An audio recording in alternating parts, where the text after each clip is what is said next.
Hey everyone, welcome to Local Guides Kitchen. Thank you so much for tuning in to the very first episode of this live stream. It's going to be crazy. It's going to be epic as usual. And my mind is just completely blown at the moment. So I've got notes written out and hopefully I'll be able to refer to them in case my mind goes blank. But again, a very warm welcome. Thank you for joining us for Local Guides Kitchen. Just want to say what Local Guides Kitchen is all about. If you haven't watched the introduction video, Local Guides Kitchen is a very simple concept. I'm taking the best of the Local Guides Connect experience and putting it into a cooking show format. So basically, I'm looking for recipes on Local Guides Connect and then somehow transferring it into here and inviting the author of the post to come join me on a live stream where we can talk about the dish and also talk about the Local Guides program. I completely forgot to introduce myself. So my name is Adrian. I'm super thrilled to have you here. I'm a level 8 local guide. I'm currently based in Manchester, UK, but I'm kind of moving about a little bit. In 3 months' time, I'm moving back to Malaysia, so that's the plan anyway. And today I've got my Local Guide Summit shirt from 2016. I thought I'll do a throwback to the yesteryears, the good old times when traveling was allowed and you could go around and enjoy the many local businesses. So this is what we were wearing back then. The lanyard, the shirt, and not the glasses. The glasses from another year. But yeah, that's basically it. Just some disclaimers before we continue on. This is an unofficial channel, so I'm not affiliated to Google. I do not work for Google, and I'm basically just another local guide, just like all of you here, and just enjoying my time as a local guide. And I'm just super passionate about the program, and I like to do really weird stuff like this and try to make some interesting ideas for the community to join in and participate. I can see quite a lot of people in the chat, so that's really nice. Just saying a hi to chat. I got screens all around as well, so I keep looking around. But we've got quite a number of the Connect moderators on the chat room. So hi, a quick hi to Nyai, Sylvie, Feliciana, Jan. Jerome is there as well. Martin Copenhagen is there. Raphael as well. So thank you so much for tuning in. And also this live stream is being recorded. So at some point, I'm going to release the recorded version of it, plus some extra videos, some extra graphics and text and all that stuff. And basically, if you are in a live chat, just be mindful of the community guidelines and no swearing, no spamming and things like that. So be nice over there. We have moderators in there to make sure that you guys don't do that. And before I forget, if you haven't done so already, do like and subscribe to the channel. Every like is a good positive note for me, so it keeps me motivated to do more. And also, this is a limited series, so there's more episodes coming up in the following weekends and up to somewhere mid-April. And that's where I kind of need to shift focus and figuring out whether I'm going back to Malaysia or not. So we'll see what happens. Okay, so without much further ado, I'm going to try to keep this short and sweet. It's going to be quite challenging for me because I'm not that kind of person. I do ramble quite a bit. But before we go on, let's just introduce my mystery guest for today's episode. And here we go. Hi, Peter. Hello. Welcome to Local Guides Kitchen. If you don't mind to introduce yourself. Yeah, I'm Peter. I'm a local guide level 7. I live about 30 miles, that's about 40 kilometers north of Manchester. And I've been in the local guides for about 3 years, maybe. And that's me. Fantastic. It's nice to be here, part of your first effort. It's nice to be here, part of this first event. Thank you, thank you. And if you're wondering, so it's a one-man band over here. I'm controlling everything. So if you hear the clackety noise on my keyboard, I am just changing screens and all that. So just briefly, some people might know where London is in terms of where it is in the UK, but they may not know where, actually a lot of people don't really know where Manchester is. They've heard of the name, but they don't know where Manchester is. So could you just explain where Manchester, Clitheroe, and London is located in the UK? Indeed. As most people know, London's in the south of England, and Manchester is about 200 miles. That's about 350 kilometers north of that, in the center of the UK, but about 2/3 of the way, 3/4 of the way up England itself. That's Manchester, and it's a fairly big city. I'm in Clitheroe, which is a small rural town of 15,000 people, and that's another 40 kilometres north of Manchester. It's a very small village, a very small town. It's funny because you call Manchester a fairly big city, and I think it's actually quite small because I can walk from one end of the city center to the other end in under an hour. So it really suits me in that sense. I get to visit all the cafes and restaurants quite easily by just walking around. So, but for me, it's the big city, which is the sort of gravitational place from the small villages and towns around. So yeah, and my birthplace. Thank you so much for being part of the Manchester Local Guides group as well. You've been very active in the past years to join us in our events and our meetups and things like that. And you are quite a bit of a distance away, so do thank you so much for all that. You're welcome. And today, again, you've kindly joined me for the very first program. I've asked around, and some people have said yes, but nobody have ever said yes to the first episode. So I don't know what. So I did some arm twisting there to make sure that I could get you here on the first episode. So thank you so much for that. So what are we cooking for today? Could you introduce your dish? I'll introduce my dishes. I've been doing a series of articles about Lancashire, which is my home county and where Manchester is. And one of the articles was Lancashire Parkin, which is a very simple gingerbread sort of cake. And that's what we're making today. Cool. And before we get into the nitty-gritty of the cake itself and the history behind it, let's just go through the ingredients that we need for today's recipe. Okie dokie. Well, the recipe's online in my article, and it's one that my family's used for a long time. You'll need 150 grams of syrup. You're actually doing half measures of my original recipe. So you need 150 grams of syrup. There it is in the pan. 60 grams of butter. 60 grams of sugar. About 110 grams of wholemeal flour. And another 110 grams of porridge oats. And for some more dry ingredients, the flavour, you'll need a teaspoonful of dried ginger, ground dried ginger, and a very small amount of bicarbonate of soda, about a quarter of a teaspoon. And then you'll need 75 ml of milk. Cool, awesome. All you need. You can see how simple it is.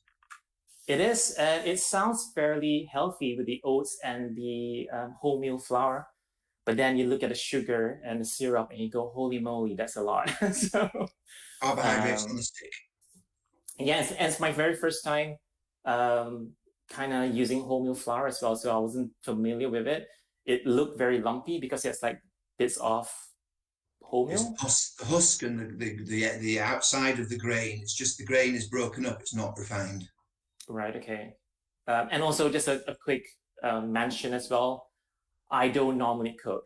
So a lot of things are really new to me and I need to get my head around new terminologies and stuff like that. I do like cooking, but I cook very simple stir fries, very cliche Asian stuff. So, but even those things, I don't use recipes. I just kind of make it up along the way. So I am actually not very good at following recipes.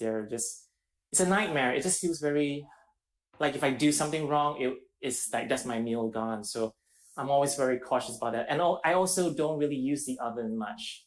Ovens don't really feature a lot in Asian cooking. And also we don't have ovens back home. It's always just a wok, and quick stir fries and stuff like that. So a lot of things are new. It's weird because I'm a gadgety person and you would think that I'll get my head around pressing the buttons, but I'm like, I have no idea what I'm doing. Right, okay, so back to the cooking the parking. It rhymes. What is my first thing I need to do? Because I can't remember. Before you do anything else, you need to switch your oven on. So you need to use your technical gadgety fingers and turn the oven on, getting it ready. 180 degrees centigrade. Okay, let me just work out. Okay, yeah. Okay, yeah, sorry, just making sure there's nothing happening. And timer. No, I don't need the timer yet. No, you don't need the timer yet, no. Okay, that's warming up. That's warming up. And the second thing you need to do before we start mixing the ingredients... Wait, do I get a medal for that? Because that was absolutely really hard. You get another Local Guide Star Oven Manager. Can I get a guiding star for that? You can get a guiding star, an oven star. You need to get your baking tray, a small baking tray. So you use a baking tin, but I am use actually going to use a silicone mold. Okay. Traditionally, we use a baking tin and then line it with baking paper, but your silicone mold's very high tech, and you need to grease it. Yeah, I was reading up on this. This is a new thing that I just bought, and I figured that it was easier to wash and easier to use, and it's, I don't know, it's just a little bit funkier, and hopefully I don't get any. Well, silicone should be a very inactive material, so it should be safe. Well, it is safe to be used for cooking. And we'll see how the parkin turns out when it comes out of it. You need to grease that with butter all over so the parkin does eventually come out of it. Yeah, I'm just going to move some of the decorations away so that I'm like, it's not getting in the way. And also, I have a cat in the house, so if she happens to hop on the table, it's perfectly clean. Her paws are like, whatever. Anyway, but she's sat in a little basket at the moment, so she's been good. So I need butter to grease the thingamajig. Grease it in, yes. Okay, some people use the fingers. I got this fancy little brush thingamajig. Kitchen paper. You can also use kitchen paper. Okay, grease proof paper or something. A grease paper. No, you just put the butter on the paper and then grease it. Oh, right. Okay, I get it. With a sticky paper. So tell us a little bit more about Parkin. Is there a history to the name of the dish? I looked everywhere to try and find out where the name came from, and no one anywhere seems to know. So they probably, it must have derived somewhere, but I don't know where it comes from, and nobody else seems to know where the name comes from. I wonder if anybody in the live audience would know. Hi, Julian from Singapore. Hey, sorry, I just saw your name there. Yeah, so if anybody in the live chat, people watching this, know where the name Parkin comes from, feel free to chime in. It's very much a Northern English dish. It's not even really well known in the south of England. So people in London, unless they're Northern expats, won't really know much about Parkin. Oh, okay. So there's no, it's oats. So is it not just similar to an oat cake? It's oats and flour. It's very similar to an oat cake in some ways, but it's also very different in that it's traditionally Northern and there's not much else like it. It could be compared to gingerbread, couldn't it? It's similar to gingerbread. I have no idea. I haven't tasted Parkin before. So hopefully by the end of today, you'll have tasted Parkin. You'll enjoy it. So the weird thing is I've been in the UK for since 2000, and I actually haven't heard of Parkin ever. And you've actually lived in Manchester for most of those years. And 15 years in Manchester, yeah. And you've never heard of Parkin. I can only blame the Manchester local guys for never introducing this amazing dish to me. So not my fault. Here you are. One local guide has introduced you to Parkin. There's actually, if you live on the east side of the country in Yorkshire, there's a different sort of Parkin, but we have a golden Parkin in the Lancashire side. Right. So I'm going to put that to the side. That's all greased up. And all greased. What do I need? Oh, my mixing bowl. I just realized I need it. Oh, it's here. Okay. Okay, clear. Sorry. What's next? Right. Well, the first thing is to make the wet ingredients to warm them up. So in your pan with your syrup, you need to put the butter. So I'm just going to switch my cameras. Yeah. So in that pan, put the butter. Okay. And the sugar. Sorry, this stuck to the bowl. Butter. And the sugar. Sugar. Yeah. And that's it. That's it in there. Now you need to turn your pan on and heat it gently until the butter melts. You're making a buttery syrupy liquid. That isn't very healthy at this point in time. It's not healthy at all, but it's very tasty. Yeah, so what I've done with the butter as well, I've cut it up into smaller cubes. So I think that should help to melt faster and whatever it is. So, okay. Okay.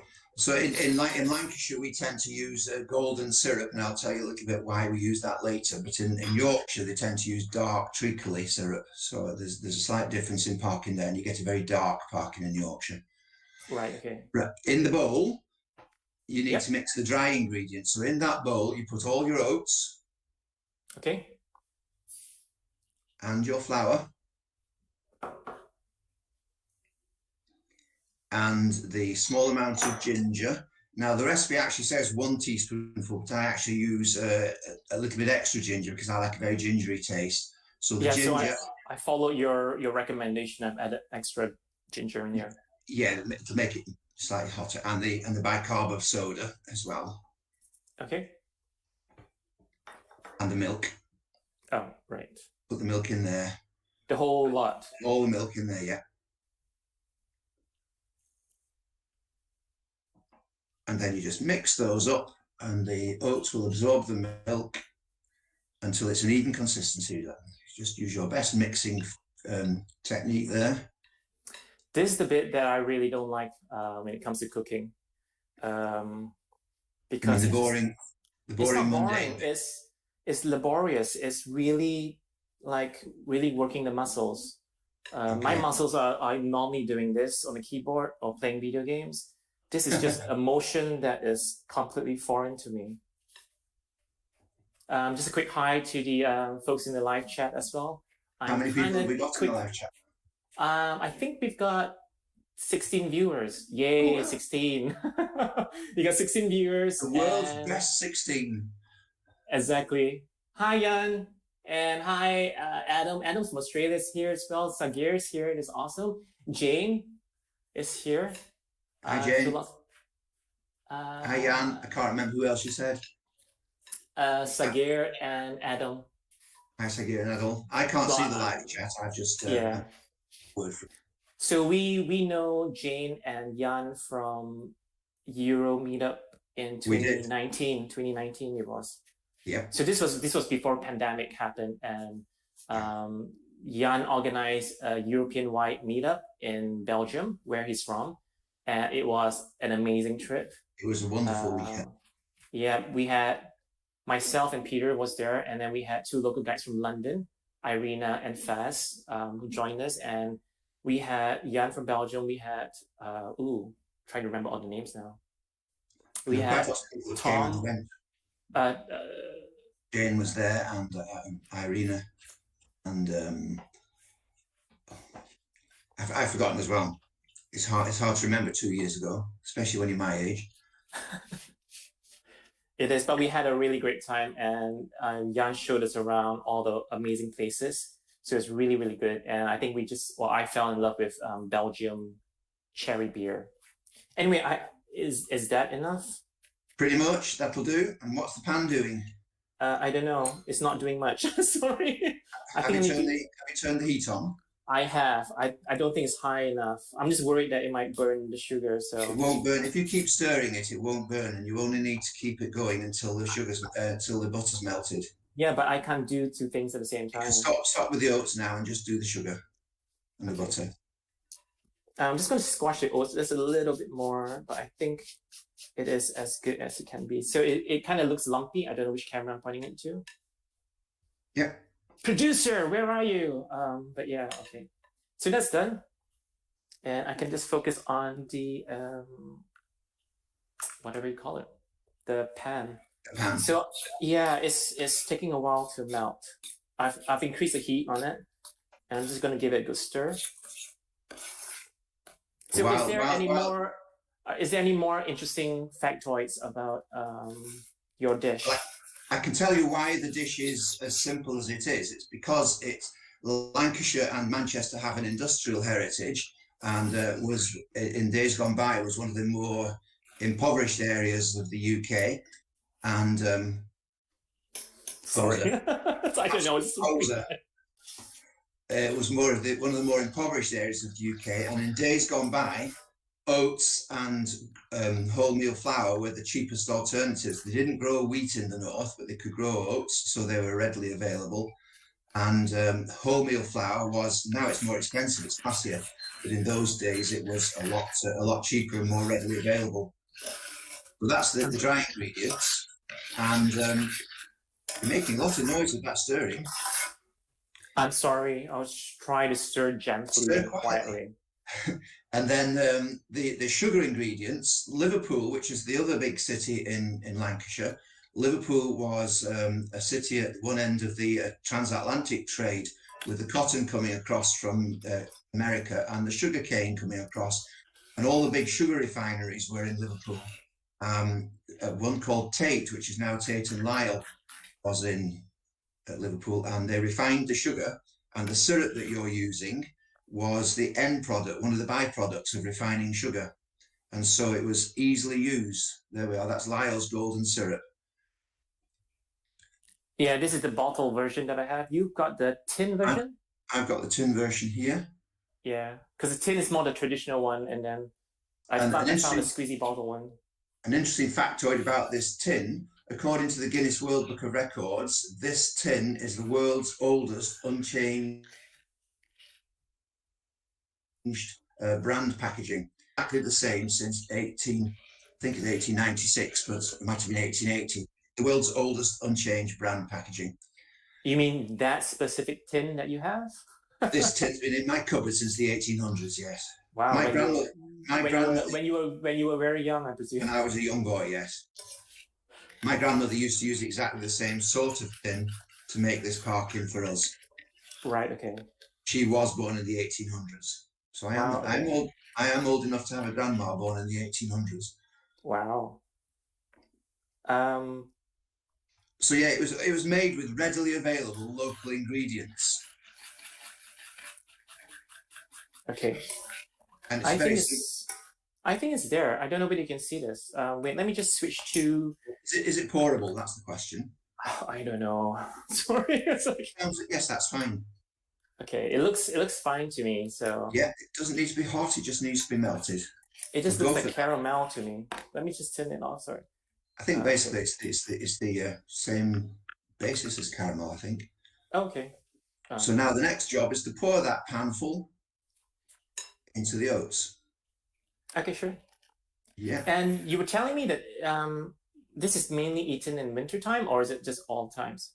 It can be eaten all the time, but traditionally Parkin was eaten around November the 5th, which is one of our national days. November the 5th is when we have our fireworks and our bonfires. Remembering an event in British history in the 1600s. And Parkin is traditionally eaten around November and through the winter. But lots of people eat it most times of the year. I love how you guys celebrate Guy Fawkes Night. It's like uprising against the government, and you guys celebrate that. I'm like, okay, strange thing to celebrate, but yeah. No, we don't. We celebrate the fact that the uprising against the government was foiled. It's celebrating the fact that it was stopped. Okay. Fair enough. Okay, I think I've got all the sugary sweetness into there. And now you just need to mix that and mix that and mix that. And this is one of the bits you said you hate, until it's all consistent all the way through. This is where I need an assistant. Come on, cat. Earn your chops. Keep mixing it till it's golden all the way through. Okay. That's the worst bit of it over. Okay, so whilst I'm doing this, I've got a few questions for you actually about the Local Guides program. Just referring to my long list of notes here. So, right.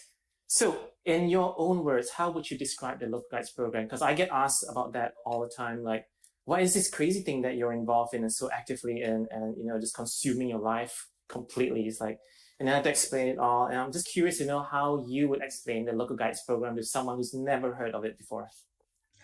It's all centered around Google Maps for me originally, and I've been very interested in maps for a long time in my life, and I connected with maps, and local guides are, for me originally, a group of people who help to edit maps, help to add to maps, help to increase the value of maps, and there's an online community of people that do that. So I've joined that online community and found that it's a whole load more.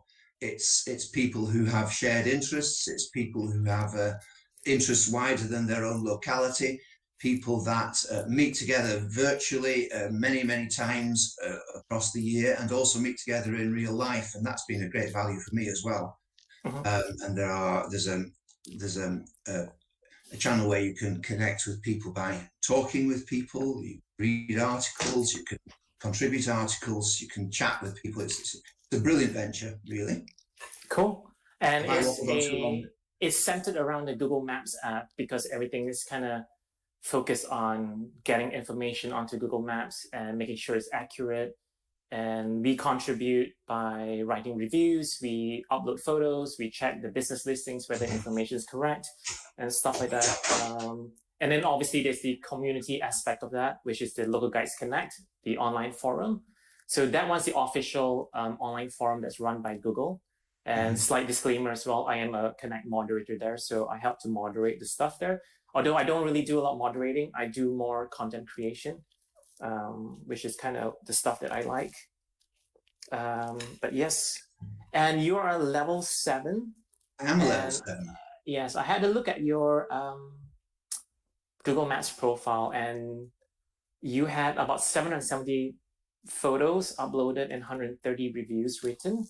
So you're biased towards photos, or would you say what's your favorite contribution type on Google Maps? Well, the photos and the reviews in my mind are connected. I like, me and my family like going for coffees and teas and cakes and meals, and I tend to do reviews of the places that we visit, mainly eating and drinking places, and reviews and photographs. So they're very much connected. That's probably my biggest activity. And I've also just discovered during lockdown, when that's not been quite as possible, because in the UK, many eating establishments are shut by law. I've discovered that a new venture is adding places on maps that haven't been, adding roads and new builds and things like that. That's a new venture for me. Yeah. I know people are, because all they can do in this point in time is they can go out for walks, but you can, I mean, like the cafes and restaurants are operational in the sense that you can buy takeaways, so takeaway coffee and takeaway cakes and stuff like that, or food, but you cannot dine in. No. I don't think you can dine out at the moment, as in like dine outside at the moment. It's not at that point yet. So I know a lot of people who are actually taking walks out and taking photos of shop fronts and just adding them to Google Maps. And it's one of those things where if you go on the Google Maps and you're looking for a particular shop and there's already a picture of the shop there, you think, why would I want to add another one there? Well, it comes in really handy because your addition to Google Maps is basically the latest addition to the system. So any up-to-date information is always useful to have, especially if the storefront changes or looks different or the surroundings look different. It's easy for people to identify the shops. And sorry, I'm just rambling on here, but one of the big things that's happening in the local guides community, especially starting from last year onwards due to the pandemic, is that there's a big drive and push to help and support local businesses. So a lot of us are trying to make sure that we can help drive as much traffic to local businesses by making sure their opening times are accurate. A lot of businesses are changing their opening times. So I've been to a local cafe here called Pot Kettle Black. And unfortunately on maps, it wasn't the correct times. It's only open from Thursday to Sunday at the moment. And I saw the notice for it when I was there and took a picture of it and uploaded it and also added the times. It's still waiting for approval, but hopefully that will go through and will stop people like me from going there at the wrong times. So I think this thing is ready. I'm just going to show you how it looks like. Wrong camera. There you go. I think that's all as golden brown as it can be. That's as golden brown as it's going to get. It looks great. Yeah, it looks like what my cat puts out at the end of the day. I don't think you need to put. Sorry. So your next job is to pour that into your baking tin. Oh, it doesn't go to the kitchen later? No, not at all. I'm just kidding for all the northerners out there. It looks absolutely scrumptious. Yeah, okay. I'm sure it tastes great. I can smell the syrup and the sugar that's in it. So wait, what am I? Oh yeah, putting it in here. See, I've been doing the same. Whilst you're pouring it into the baking tin, I've been doing the same. I've been going round Okay. No, wait. cafes and restaurants that are doing takeaways, because like you say, they're not in my area of Lancashire, they're not at all opened except for carry out. And I've been Yeah. taking pictures of, they've often revised their menus, so I've been taking pictures of revised menus and putting those on reviews I've previously done, but updating the reviews I've previously done, and also looking at their COVID security, how secure, be careful, how secure the places feel, whether there's sanitizer available, whether they practice social distancing, or whether there's only one person allowed in the premises at a time, that sort of thing. So I've been updating my reviews to do those. Right. Okay. The thing that I am always trying to balance, obviously, is that eating out, although it's supporting local businesses and all that, it's also expensive. So I try to balance between buying stuff to cook at home. Oh, sugars! I keep dropping stuff, which is what I'm doing. Yeah. And obviously, every so often, just treating myself to a takeout. Obviously, I've got lots of health and safety irregularities in my kitchen environment. So, but yeah, it's fine. I'm the only one going to eat this, I think. You're doing a good job of doing that bricklaying. I'm really slow. Sorry, I'm just trying to scoop everything out first. So I wonder how everybody's doing in the chat window.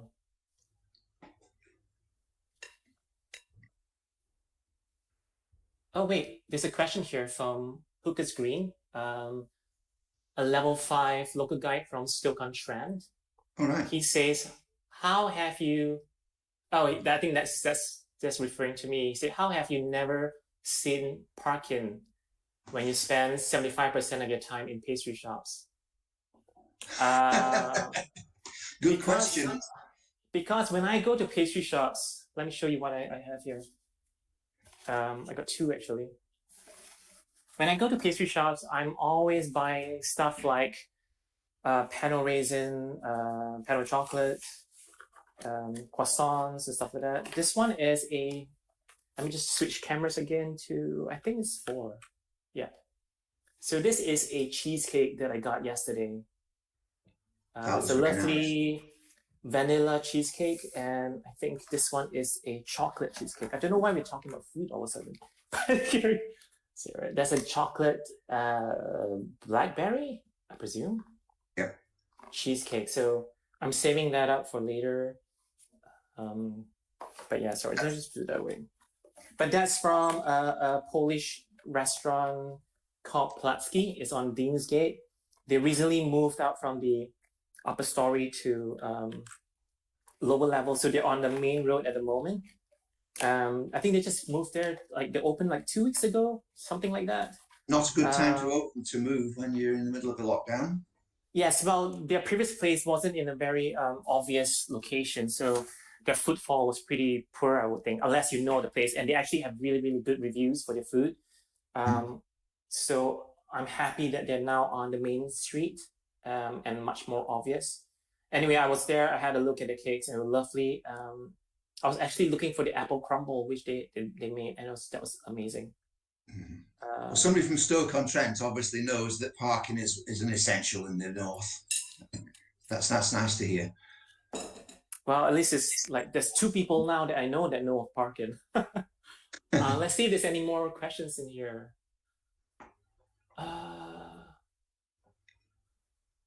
Jerome was saying that I suspect that Adrian is a closet Parkin eater. No, I've never. It looks too healthy for me. That's the thing. I know, it's not very healthy. It does have a lot of sugar in it, I have to say. Can you reduce the sugar amount in here, or will that just change the recipe too much? That's a very good question. I don't know. That's something we can experiment with, but I have no idea what would happen if you tried to reduce the sugar, except it would taste different, and it wouldn't taste. Yeah, it's really hard to gauge. It's really hard to gauge how much sugar is needed sometimes, because when you take away too much, it just goes really weird. And sometimes the consistency or the texture or something just goes weird. Yeah. I don't know. Another thing that I need to remind myself all the time is to keep smiling. Apparently, my friend from high school days, he was studying in Imperial College. Just a shout out. Anyway, I went down to visit him. I was in Leeds University. That was my first year. It was in 2000. I was in Christmas time. I went down to see him. And he said to me that, Adrian, you should smile more. And I go like, why? And he goes like, you look like you're about to kill someone. And I'm like, anyway, I have, I can't say the word because we are a family friendly channel here, but I have a resting face that looks really evil and mean. But I'm actually such a sweet person, really. But yeah, apparently I do look like I'm annoyed and frustrated and cheesed off all the time if I don't smile. So there you go, big smile.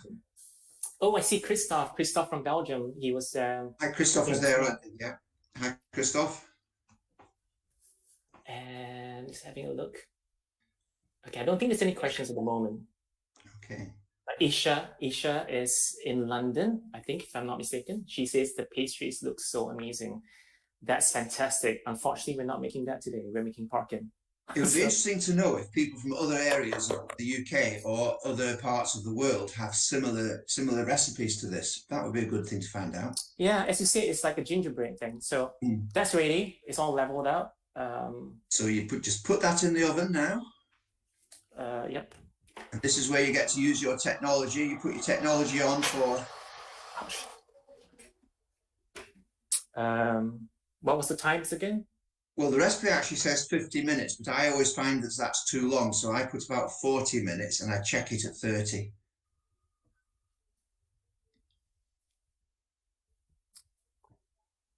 Okay, it's going on for 40 minutes. So for the live audience, wherever you are, it goes in for 40 minutes. Obviously, it's a little bit long for a live stream because I'm such a boring person and I do not know whether Peter can entertain the crowd for 40 minutes. So what I've done, I did a little bit of a cheat and I actually made yesterday.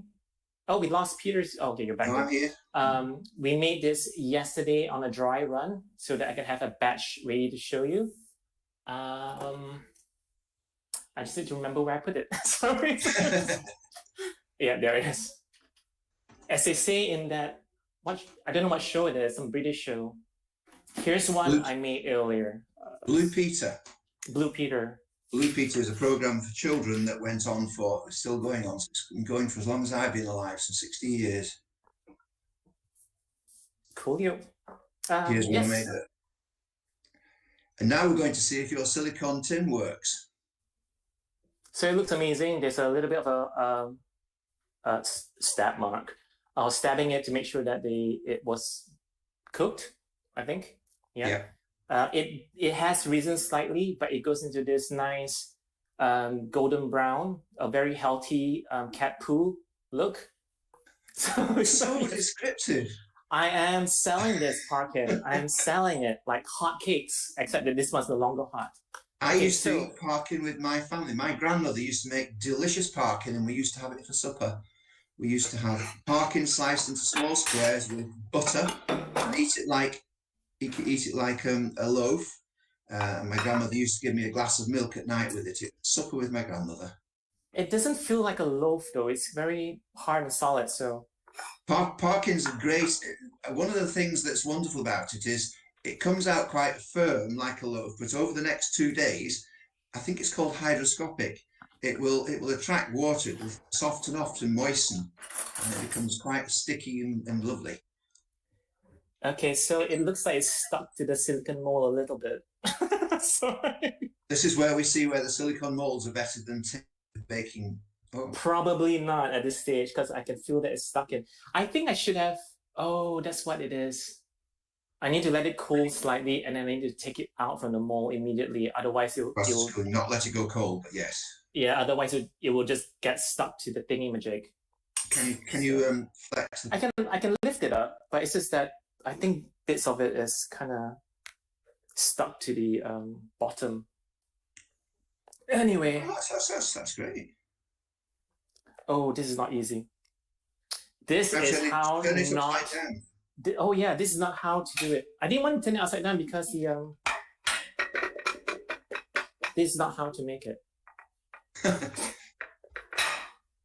There you go. I got some bits stuck in there. Got some stuff. I think it would have come off nice better if it was still warm. I lift it out on the paper from the tray. See, normally when my cat poo, it doesn't have this regular We shape should leave to it. cat poo alone. I know. Okay, I'm gonna lay off that joke. leave the cat poo metaphor away. Turn it over right side up now. Okay. It is quite solid, and if I hide it, it looks wonderful. It looks perfect right now. And then the next thing to do is to slice it into eatable sizes. Probably not that. I don't know. I'll try using cutting with this. It's really hard. Right. It shouldn't be inside. It should be crusty on the outside and quite soft on the inside. It is. It's crumbly on the inside, but it's also quite like cardboard hardness to it. I don't know. I'm not sure whether I made this right. So I think you followed the recipe, right? I did. Oh, I think so. So I'm going to do two things. I'm going to try it with butter, as you said, and I'm also going to try it with the custard.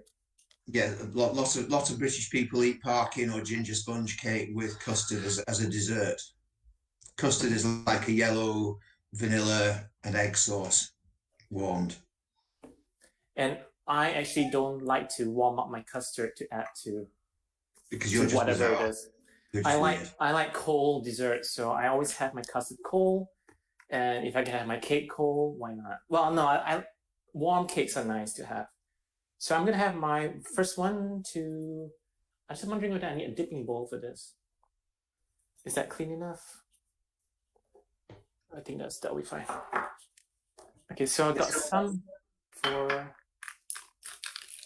Ooh, this custard looks amazing. This is a vanilla custard thing. I'm just gonna put a blob in. Oops. I would normally put the Parkin in the bowl and pour the warm custard over it so it softens the Parkin. Okay.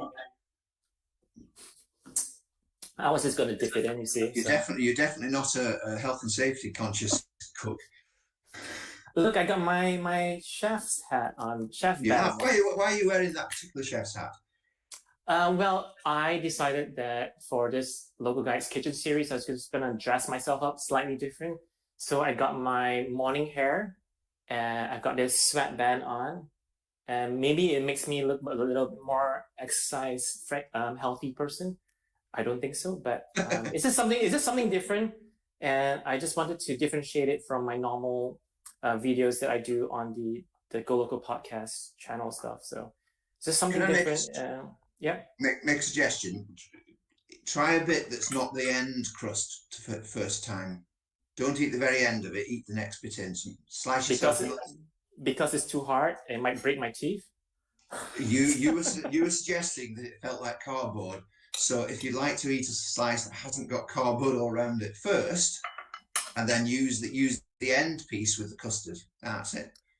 This looks like perfect insulation material that you put between the walls. You're not so critical. I think we should ban you from Lancashire. Sorry. Okay, completely banned from Lancashire.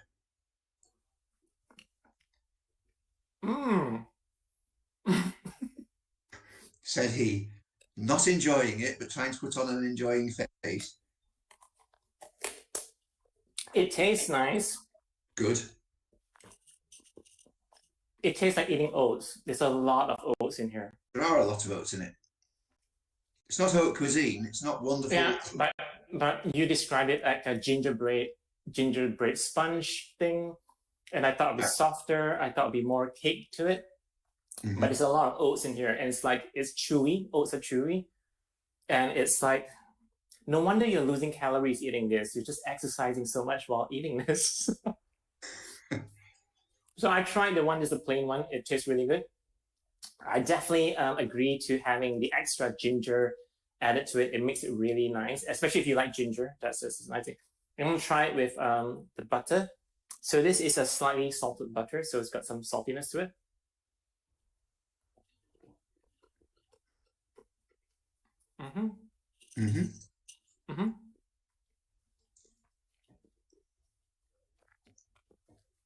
It's definitely nicer, I think, if it was warmer. Yes. Or if you leave it a couple of days, it will go softer, and then you eat it softer. Oh, yeah, actually, oh yeah, because you said it absorbs moisture and so that. Absorbs So moisture. I can't just chuck it in the oven and get it warmed up that way, or would it just dry out even more? That's a good question. I don't know the answer to that. It might end up being a biscuit. If you put things, that's where the word biscuit comes from, isn't it? Twice cooked. So if you put it in the oven, This is a cooking show where you may not get all your answers, all your questions answered. well, I've never tried rewarming it. The only way we warm it is putting warm custard on it, and that makes it go soft.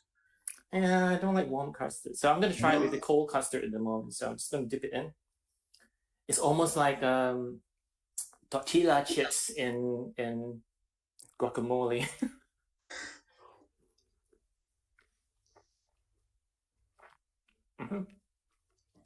Definitely nicer with the custard. Yes. So now you have to work your way through two whole Parkin loaves, one that you got in front of you and one that you got in the oven at the moment. Yeah, I think the custard adds the moisture that I needed to kind of with this thing. Otherwise, it's a bit too dry for me. But I don't know. Maybe some people would like it as it is. I really shouldn't be eating this while talking.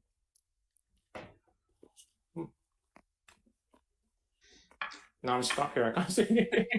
So what you have to do now is go to the end of my article on Connect and make a comment about Parkin and the way you cooked it and what your thoughts of it are. Yeah, definitely. I would say that it's a very, very easy, especially the way I look at it is that if Adrian can make this, then anybody can make it. It is that simple, except that probably you may want to use a proper grease-proof paper thing, whatever it is, but baking paper, or take it out while it's still warm so that it doesn't stick to the bottom like that. But it is lovely. It is actually healthier than I thought because there's a lot of oats in here. There are lots of oats, and wholemeal flour is much healthier than refined flour. They used to use wholemeal flour because that was the much more available, and refined flour was much more expensive.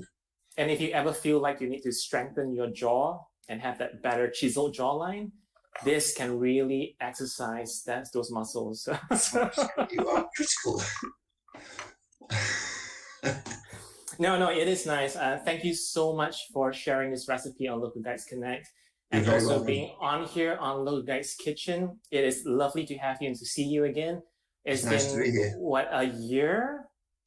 Probably, yeah. The last time I saw you in real life was July last year when we had the 4th of July meetup in Heaton Park when you left for Malaysia. Yes. I forgot that was in July. I thought it was earlier than that. So yeah, it's fantastic to have you here. I hope the audience, the people watching this, whether it's live stream or watching the recorded version of this, I hope you enjoy this. I think someone in the live chat called it the faulty towers. It's like anything that you can do wrong, you probably will see it happen here on Local Guides Kitchen. Again, I'm not a professional cook. I know very little about cooking, but I do enjoy eating, and I'm bringing on board local guides to join me here on this series, this limited series, and they will be sharing their recipes with me, and I'll be trying my best to make them. So the next one that's coming up is next weekend on the Sunday, the 14th of March. It is happening at 1 a.m. in UK time. It is really early because my guest happens to be somewhere further away in the world. I'm not going to say who and where it is. But again, I'm going to try to vary the times for all the various episodes because I want to make sure that people from other parts of the world can also join in and watch this. So I think like in New York and San Francisco, it's like really early. It's like in the morning right now, so they can't watch this. So I'm just trying to vary the series a little bit from time to time, make sure that anybody else can watch it. So next episode, Sunday 14, 1 a.m. UK time. So make a note of that. And again, I'll put the live stream thingy-majig. I'll set it up online. You just need to go to there. And again, you can find it on my channel. And then just do set reminders so that you'll be notified when it's about to start. And also I made a note here that if you want to participate, I'm still looking for Either 2 to 3 more slots are available, and I am looking for participants to take part in this Local Guides Kitchen. And all you need to do, obviously, if you just need to go to localguideskitchen.com, sign up if you're not a member already, and you just need to write a recipe that is simple. Simple in the sense that it takes less than 30 minutes to make, and it uses ingredients that are easily available for me to find here in Manchester. And then just post it under the food and drinks category and add the hashtag Local Guides Kitchen to it, and also tag me with my username, which is at Adrian Lunsong. And then I will find your post, and if it matches what I'm looking for, I might invite you on here and you may see yourself on the live stream. So it'll be fantastic. I already have seen a few recipes out there, so I'm really looking forward to see what the community will come up with. And again, I'm trying to look for variations of dishes, so there won't be a Parkin version 2. This is the one and only video about Parkin. And yeah, so if you want to know more about the Local Guides program, you can go on to g.co/local guides. That is the official website, and it gives you all the information about what the program is all about and how you can sign up for it. And if you want to go to the online community forum, that's at localguidesconnect.com. And all the links to the recipe, to Peter's post, and to everything else that we talked about, I'm going to try to add it into the video description at the end of the live stream in a couple of days. I'm just going to, once this is over, I'm going to have a cup of coffee, which is already waiting for me. I'm going to have more Parkin, and I'm just going to chill the hell out because I was so stressed trying to prepare myself for this.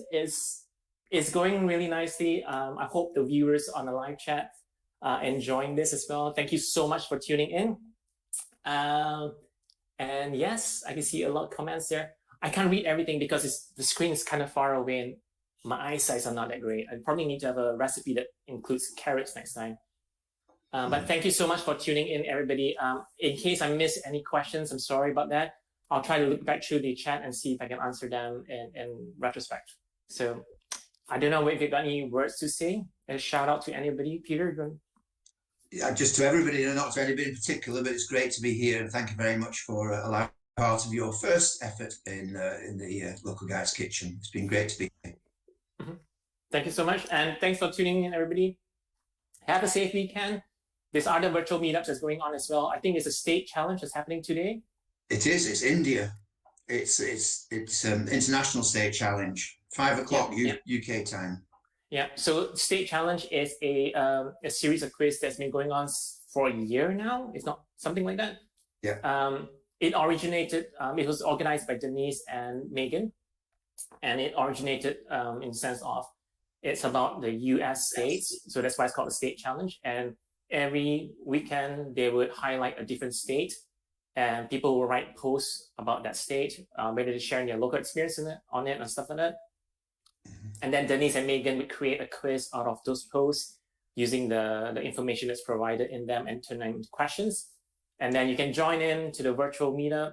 It's basically a Google Meetup call, and we go in there, we talk, we have fun, we answer and do the quiz, and we see who turns out the winner.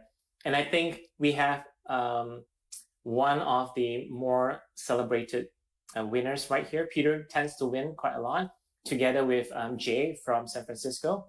Not every time. Yeah, well, not from San Francisco, from California.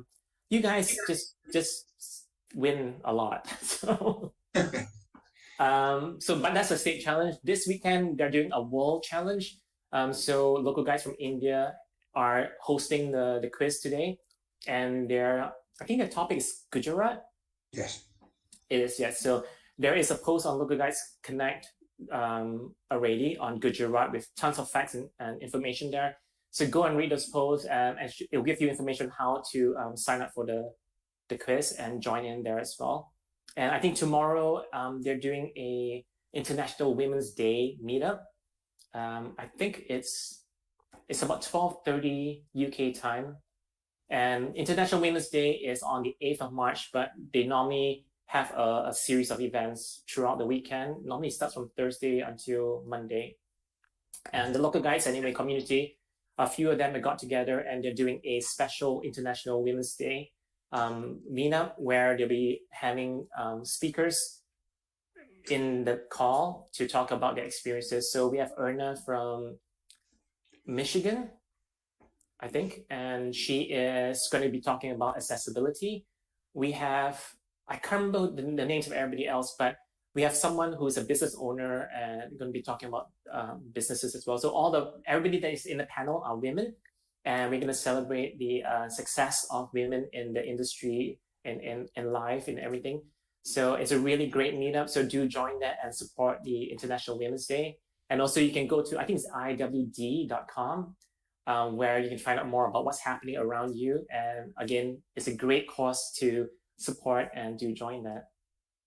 And what else can I talk about? World Wildlife Fund? Greenpeace? Anyway, that's enough for now. Thank you so much for joining in. I am so thrilled that this is finally over.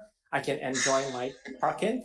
Again, thank you so much, guys. And I catch you later. I'll see you on Local Guides Connect, and I'll see you next weekend as well.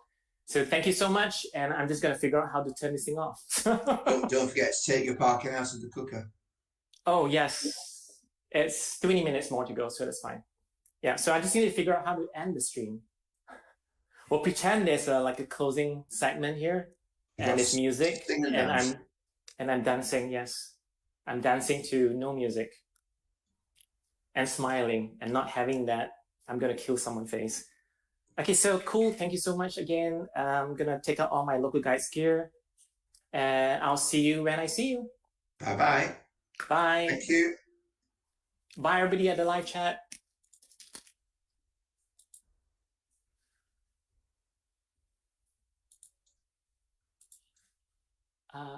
I can't see with this glasses on.